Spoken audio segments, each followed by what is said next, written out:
Though, as ever on a Thursday, well, afternoon for us, morning if you're just waking up back in Europe, and if you are, good morning to you all. Hope you've got a coffee on the go. To accompany that morning latte, we've got another episode of the MotoGP podcast. Fran Wild this week is joined by Dorna Sports CEO Carmelo Ezpeleta.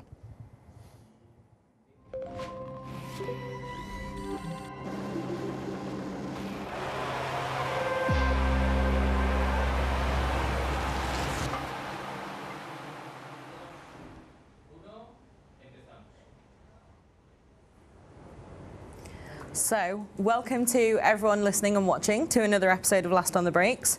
As you can see, if you're watching, and as you'll hear in a second if you're listening, we have the big boss this week, Carmelo Ezpeleta, CEO of Dorna, and of course, paddock legend as well. We were saying king of the paddock, but that should be reserved for the world champion. So, but we thought this was a good opportunity to speak to you, as yesterday we published the 2024 provisional calendar. Lots to talk about from Dorna's side, from your kind of opinion. And we also want to get to know you a little bit more, since I think maybe people don't know you. They think, you know, you just come here, you say hello, but you have such a huge history of being in love with motorsport. So the calendar, we will start there. Well, no, first of all, hello. How are you? Are you okay? Very well, thank you. Good. So, yeah, the calendar yesterday. Tell us your thoughts. It's a pretty exciting season, looks like, 22 races, lots to look forward to. Well, this is, as always, every year the calendar is the most difficult, or one of the most difficult duties we have during the season, because it's, you know, we need to consolidate many things. Since one side is to have as much time of the year covered by the races of MotoGP.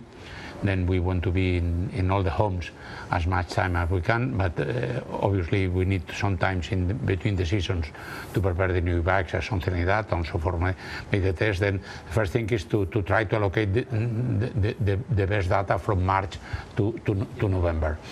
You know, when we are starting in 1992, we have 13 races, and now we have 22. This is because during all this time, our aim has been to try to grow as much as we can in front of to attract new spectators, new regions, new areas. In the beginning, before us we arrived, the championship was just European. Then the first step was to go to Japan, and then Australia, then States. Then we start to be just in Malaysia, in Asia, something in South America. But right now, for us, it's important to cover. We cover all around the world except Africa. Africa, it's not possible today because it's not any circuit homologate. And for us, as everybody knows, the safety is one of the most important issues. Then we cannot race in circuits who are not safe, and it's not any circuit safe in Africa right now for the performance of the MotoGP. Then to do the calendar is first to try to allocate the calendar in the best time everywhere. That means in the weather conditions or something like that. Then second, try to don't conflict with Formula One, which has been from the beginning our idea, and we try to do. Obviously, with 24 races in Formula One and 22 on us, it's difficult. Don't conflict then when we allocate to be in different continents or whatever, to try to don't conflict at least during the same time of the day. Third thing is to try to don't be in conflict with any of the national events, international events important for the day of the race in that place. And third is when they are Olympics or World Championship of football or other things, then all of this together, plus it's a lot of things, eh? Yes, plus to have one gap in the middle of the summer, which is necessary, and we want to do it like that, is giving to us this calendar. We try to do the maximum because the experience of the years before is very important, and finally we reach a calendar who are, honestly, we are happy with that. And it's more balanced as well. This season with Le Mans we had a bit of a break and then another break, and then we've got a longer stint, but next year we've got 11 and 11. That was like a goal, right, for 2024? Yes, it is important to, now we have 11 races in Europe, 11 outside Europe, and we have 11 before and 11 after. That means 11 is the magic number for next year. Number, yeah, exactly. And then obviously it's a little bit different next year. We start in Qatar, as we have done for a long time now, but this season we have to be patient to return, as they do a lot of work to the facilities and the track. But next year we start in Qatar, then Portugal, then to the Americas. It's all, again, regionalized, isn't it? To make it as efficient as it can be when we're moving everyone and everything around the world. Efficient and sustainable. That means we are transporting a lot of kilos all around the world and make the trips trying to make less kilometers than is possible. It's very important. That means we consider also that, because it's not just for cost, it's for sustainability and to make the planet better. And obviously, like you said, when Dorna started, there was 13 events. In the first season ever, there were 6, I believe, all in Europe, like you said. Next year's the 75th anniversary as well of the championship. How amazing is it for you looking at that and the difference from when you first arrived here in the early 90s and now looking at truly a global calendar and 22 races?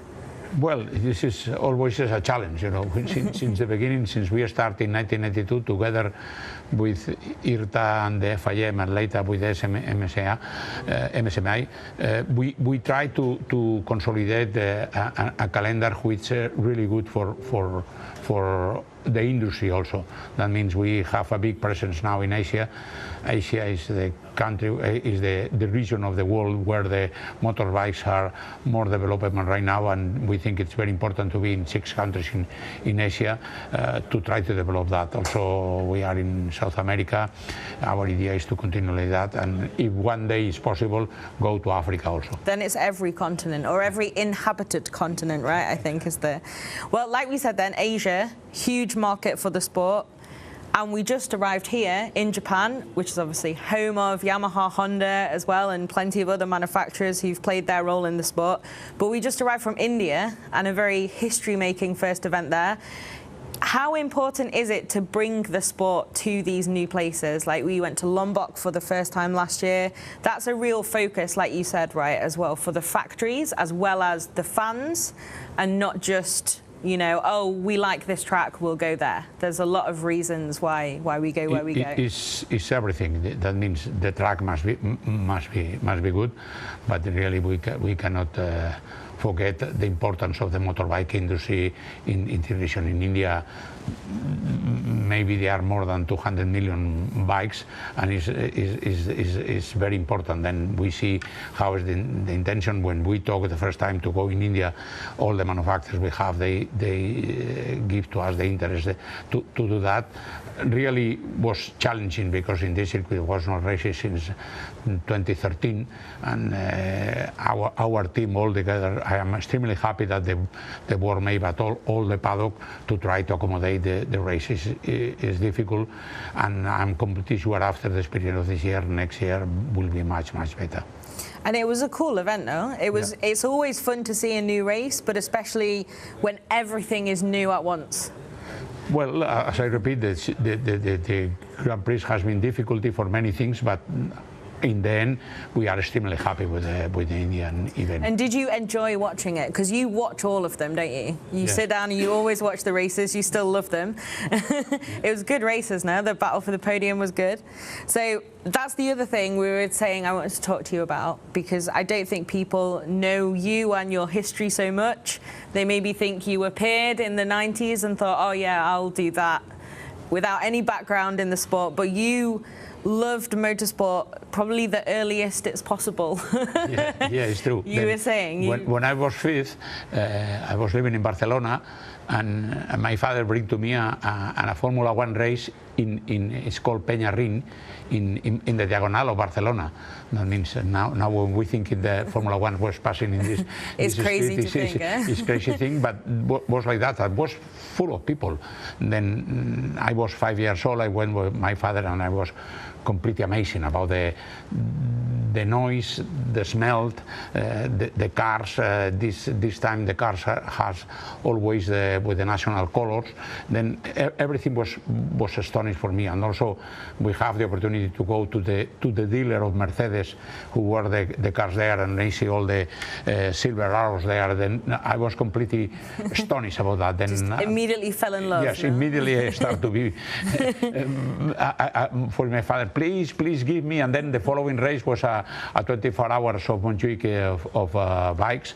Then this was during the day and during the night, and also was amazing. Then from the beginning I tried to be involved in that, and has been all my life looking for races. First, as everybody, trying to be a pilot, but I thought I start with bikes, and I think bikes is very difficult. Cars are more easy. Then I was not very good in bikes, a little bit much better in cars, but this has been my duty from the beginning. When I was in the middle of the career, I was a student engineer with a group of friends. We built Calafat circuit. Then I went to the Jarama circuit. Then I built the Catalonia. I was part of the consortium who built the Catalonia circuit. Then in 1991 I joined Dorna, and since that time I'm here. Yes. And then you've been part of it forever since then. But also want to know about the story of buying your first bike, because this is a great adventure that you previewed for me a little bit earlier. Yes. And exactly. Something special.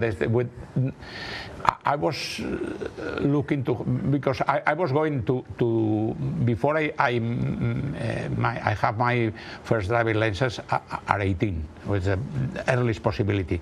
The day after my birthday, I have the examination and I have the license. That's quick, eh? Then, until that moment, I was going to the university cycling, who was very.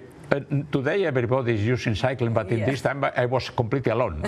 Nobody was using bicycles in Barcelona. Then when I realized the possibility to buy a bike, at this moment with some lessons I was giving to young people, I have some salary, and I went to the dealer of Montesa, and I say a fantastic bike, 250 Impala, was a little bit prepared to climb hills, races, and this was very fantastic. And I saw the price I was interested, then I pay an entry, and I was, my compromise to pay 1,000 pesetas every month for 2 years.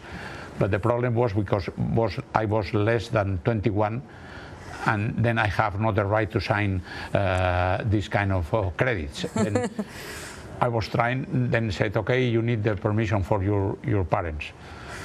Then, okay, I tried to obtain that. When I went to my father, said, surely because my father was easy enough. He bring to me the first race. I don't know if he knows exactly what's happened later. He may be thinking, what have I started? Then I said, I need to buy that. He said, no way. I am not authorizing you. It's very dangerous. I said, okay. Then, but I already paid the entry. And if I don't continue paying the monthly money, they will take me. I said, okay, I tried to show him, but it was impossible. Then finally, I said, the only way is to show him in person where is the bike. And then I put the bike in the elevator of the apartment we were, and then I went with the bike there, and finally when my father says that, I say, okay, I don't sign, but your mother will sign. And then finally you missed that bit out earlier.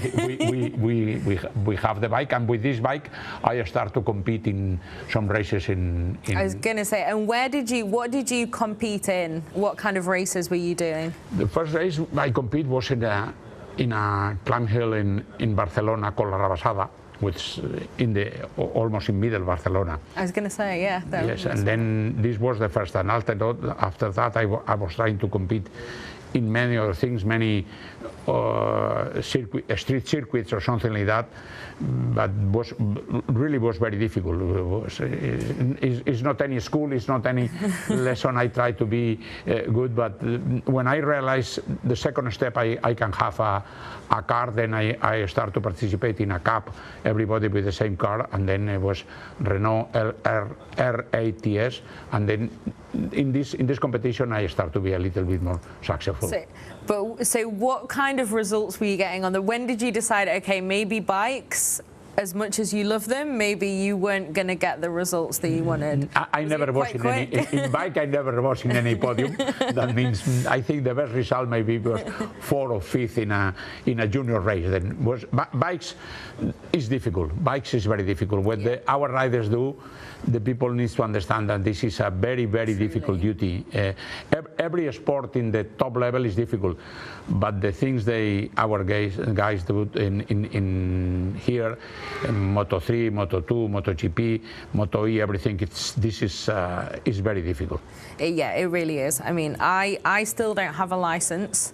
I learned to ride a 125, and even that for me felt like 200 miles an hour. Yeah. I was like, this is incredible. So, you know. So then you did car races. When did you decide that you wanted it to be your career? Was it in competition, or when did you decide, okay, this is going to be my job and my life, but maybe on more the organizational side? In the beginning, I was competing, and because I was competing with a car called Formula 1430, it's then we have some races outside Spain, in Albi and in Nogaro in France, and also some races in Spain. And then we have the idea, the only permanent circuit at this moment in Spain was El Jarama circuit, who was That's crazy now, isn't it? A top circuit in the world. That means they were organizing Formula 1 and World Championship of motorcycling. And with a group of, but this was in Madrid, and I was living in Barcelona.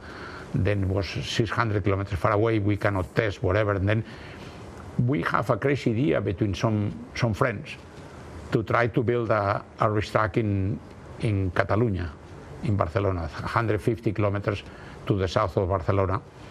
And this was Calafat. It was we obtained from my family, the people who is Julian was married with my sister, and he told me, if I give you the land, was a land in between of motorway and the normal road. It's a piece of land of maybe 25 hectares or something like that. If you reach the money, I will allow you to make the circuit. And then I start to work in that, convincing the people to give to me the money to build. And finally we do it. And we make the opening ceremony in '74. And then immediately after, I stopped to study and I dedicate my life. I'm professional of motorsport since '72. It's an impressive thing though as well. Just like you said, in Spain at the time, only Jarama, and then to think, well, we will build our own is quite a big task. Yes, for me, together with the things we do in Dorna, build Calafat was one of the most difficult things I do in my life. Also because I was 26, and then you know, this time visiting people say, okay, can you give me this money and I will build a racetrack? I said, she's trying to convince me that. It's quite a different era now, isn't it? Yeah, but this is convinced also. Yeah, I guess so. So you've been training a long time for the role now. So after Calafat then, next steps was Jarama, right? Yes. You went and you worked with Jarama Circuit.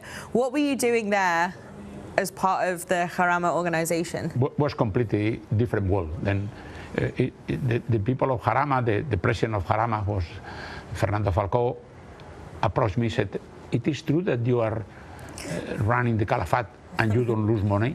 I said, yes, because we have not money to lose. Then we cannot lose money because we have not money to lose.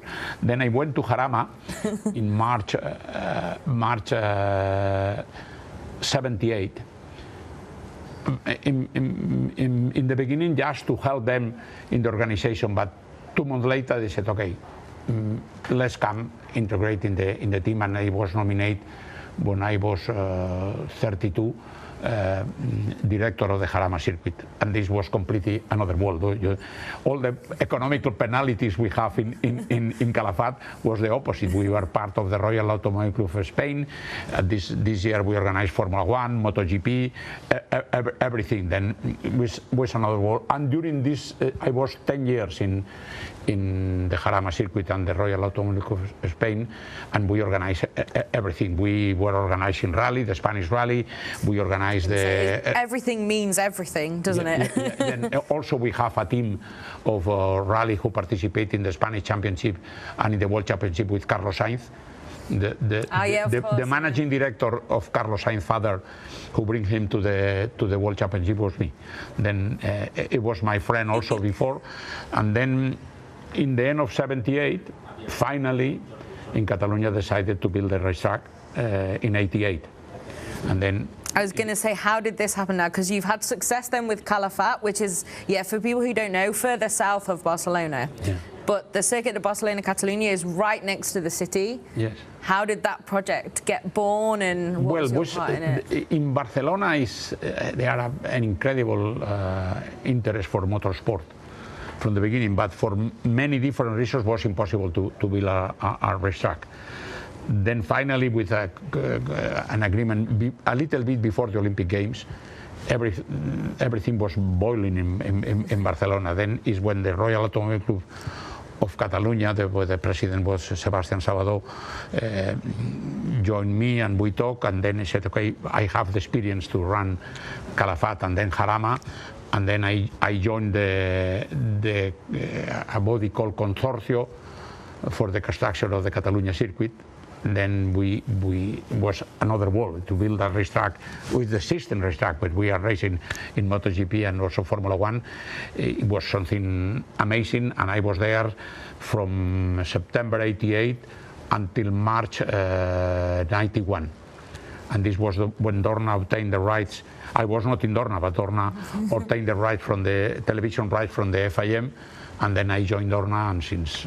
I was going to say, that has to be the next question then. Yeah. From Calafat, Jarama, and then Circuit de Barcelona Catalunya. Now you're at Dorna. Obviously, you've become the CEO of the company. But how did you join, and what convinced you after the project of making another new circuit to change slightly and go into the company and actually running a sport rather than a track?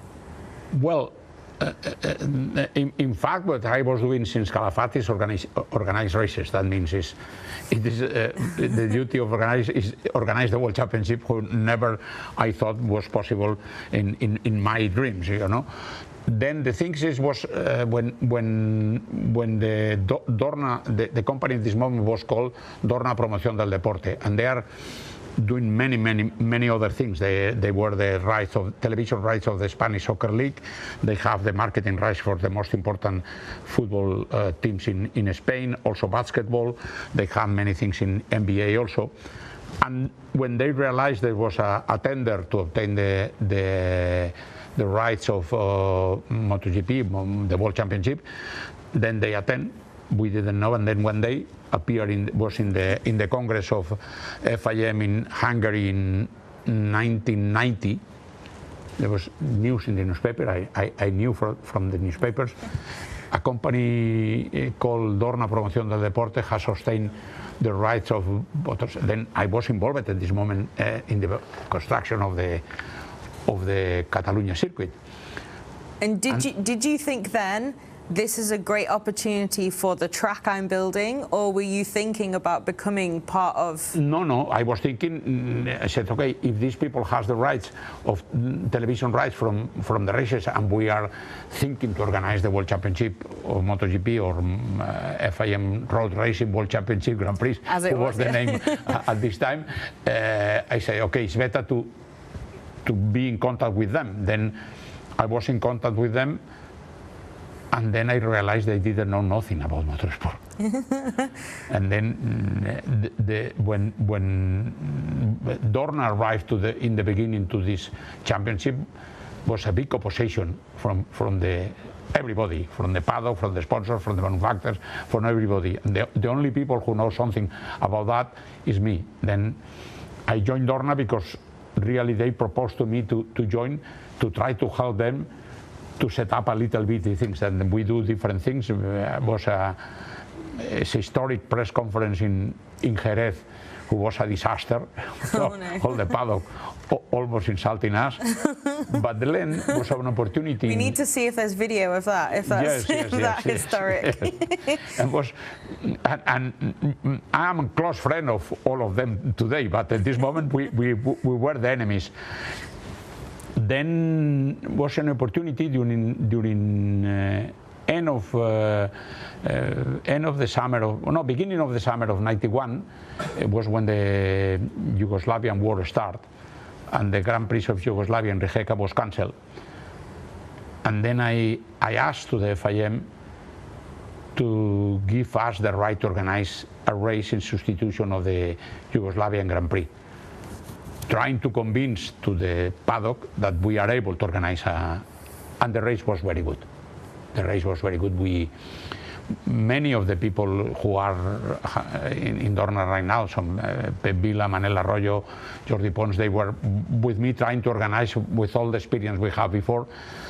And as I may say, the race was very good. And then they changed a little bit the situation. Then finally, during '91, at this moment we have an agreement with the FIM, and Mr. Eccleston has an agreement with IRTA.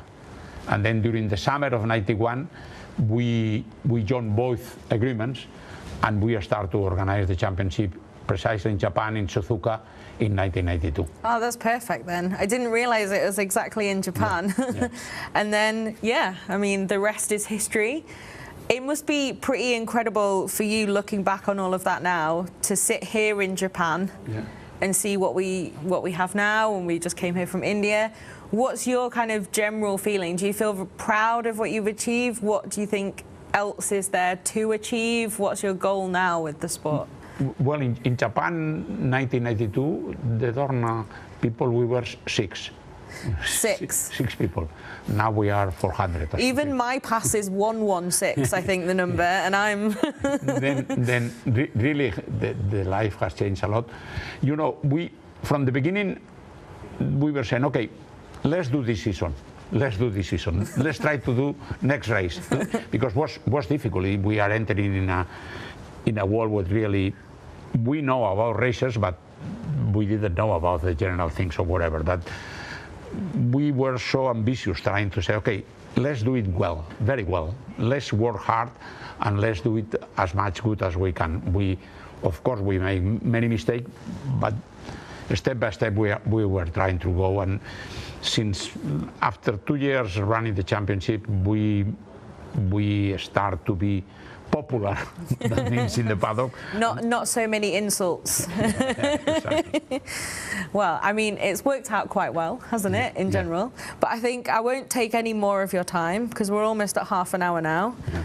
I'm sure if we can invite you back in the future, we'll get more of the Dorna inside story for people who I think are interested, because I don't think they know you so well, and a lot of people behind the scenes.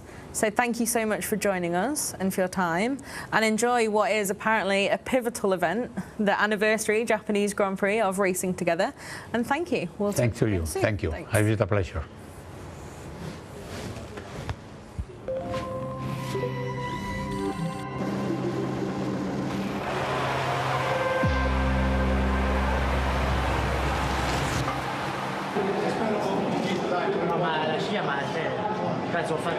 Non ti ho visto poco perché sei andato, ma sembra facile. No, veramente. Quanto girometer?